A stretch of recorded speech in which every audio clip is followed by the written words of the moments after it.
दोस्तों आप सभी को राम राम। बहुत ही बड़ा अपडेट आपको यहाँ पे देने जा रहा हूँ जो आपको कोई नहीं बता रहा है। इस पर्टिकुलर लेवल पे आप देख रहे हो निफ्टी आपको देखेगा काफी बड़ा हाई बनाते हुए देखने को मिल रहा है निफ्टी की तरफ से, निफ्टी बैंक की तरफ से, लेकिन आपको एक्चुअल फिगर कोई नहीं बता रहा है। यानी कि एक्चुअल प्रॉब्लम कहाँ पे है, क्या प्रॉब्लम देखने को मिल रही है।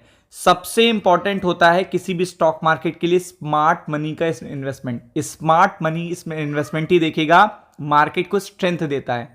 और अगर स्मार्ट मनी का इन्वेस्टमेंट नहीं आ रहा तो मार्केट को स्ट्रेंथ नहीं देखने को मिलती है। तो सेम चीज यहां पे देखने को मिल रही है। तो आप देख सकते हैं एफआईआई का रोल सबसे इंपॉर्टेंट होता है किसी भी देश के स्टॉक मार्केट के लिए। लेकिन अगर आप 2025 की बात करेंगे तो स्टॉक मार्केट में देखिएगा क्या चल रहा है, क्या उतने अट्रैक्टिव रह गए हैं एफआईआई के लिए सेंसेक्स और निफ्टी। तो ये जानना आपके लिए बहुत ही बड़ी चीज है, क्योंकि आपको भी पता है कि अगर एफआईआई का इन्वेस्टमेंट या एफआईआई का इनफ्लो देखने को नहीं मिल रहा है तो ऊपर के लेवल पे स्टॉक मार्केट का सस्टेन करना इतनी अच्छी तरीके से पॉसिबल नहीं हो पाएगा। तो आप देख सकते हैं टोटल जो आउटफ्लो देखने को मिल रहा है वो देखने को मिल रहा है स्टॉक मार्केट से 1.4 लाख करोड़ का। और ये एक बिग क्वेश्चन मार्क है, ये एक बिग क्वेश्चन मार्क है कि क्या एफआईआई के लिए और मार्केट भी देखिएगा अट्रैक्टिव हो रहे हैं, क्या चाइना भी अंडर वैल्यूड लग रहा है, या फिर देखिएगा ट्रम्प की तरफ से जो ये पर्टिकुलर मूवमेंट चल रहे हैं टैरिफ को लेकर, इस कारण से देखिएगा इंडियन स्टॉक मार्केट पे कोई प्रेशर आने वाला है जो हमें दिखाई नहीं दे रहा। ये प्रोबेबिलिटी, एक्सपेक्टेशन, सारी चीजें क्वेश्चन मार्क पे हैं।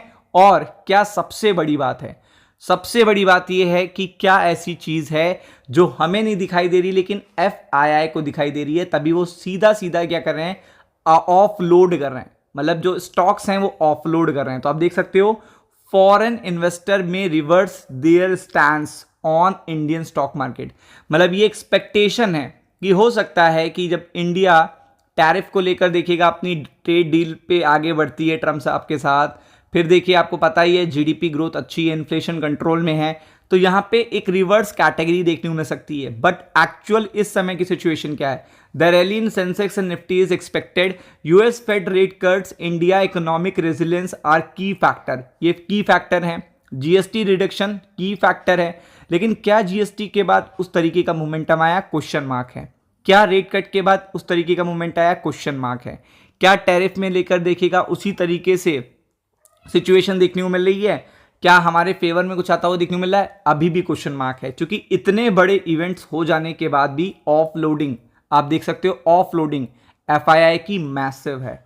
और आप देख सकते हो इंडियन स्टॉक मार्केट 2025 में जो ऑफलोडिंग हुई है वो काफ़ी ज़्यादा हुई है। और आप देख सकते हो कि अगर किसी भी पर्टिकुलर स्टॉक मार्केट को ग्रो होना होता है, ट्रेंड को कंटिन्यू करना होता है, तो सबसे इंपॉर्टेंट होता है smart money, big money. Like Jane Street देखिएगा, जो चीज़ें अभी चली रही हैं, ये सबसे इंपॉर्टेंट चीज़ है। और यहाँ पे अभी तक रिवर्सल एक्सपेक्टेशन किया जा रहा है, रिवर्सल आया नहीं है।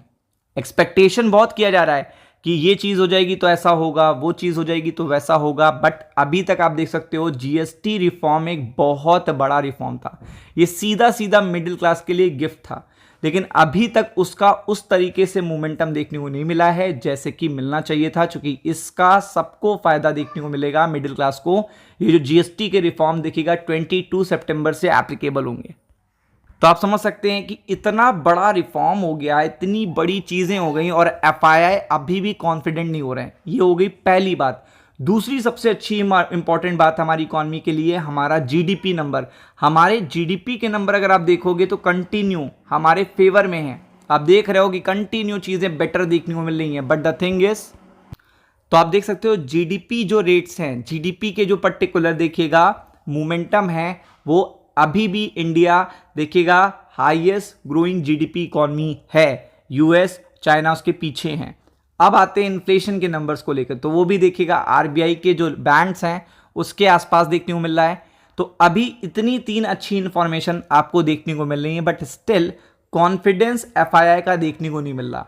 अब इसके बाद बात करते हैं कि मार्केट में प्रॉब्लम आ रही थी, देखिएगा अमेरिका की तरफ से, यानी कि डोमेस्टिक फ्रंट से नहीं, अमेरिका की तरफ से प्रॉब्लम आ रही थी, तो वहां पे भी फेड के रेट कट आपको देखने को मिल रहे हैं। बट स्टिल यहां पे उस तरीके की सस्टेनेबिलिटी नहीं है कि एफआईआई यहां पे बेट करेंगे, कम बैक करेंगे कि नहीं करेंगे। तो ये क्वेश्चन मार्क बहुत बड़ा है, और अगर ये देखिएगा थोड़े दिन तक कंटिन्यू रहता है और कोई प्रेशर क्रिएट होता है तो स्टॉक मार्केट पे उसका असर पड़ेगा, क्योंकि एफआईआई इनफ्लो बहुत ही बड़ा कोरिलेशन है इंडियन इकोनॉमी के लिए, इंडियन स्टॉक मार्केट के लिए। अगर इनफ्लो के साथ रिटेलर पार्टिसिपेट कर रहा है तो उसे अच्छा माना जाता है, लेकिन रिटेलर पार्टिसिपेट कर रहा है और एफआईआई कहीं देखिएगा मार्केट में ऑफलोड कर रहे हैं तो उसे अच्छा नहीं माना जाता।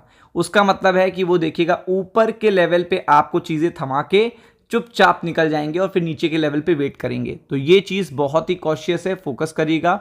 राम राम।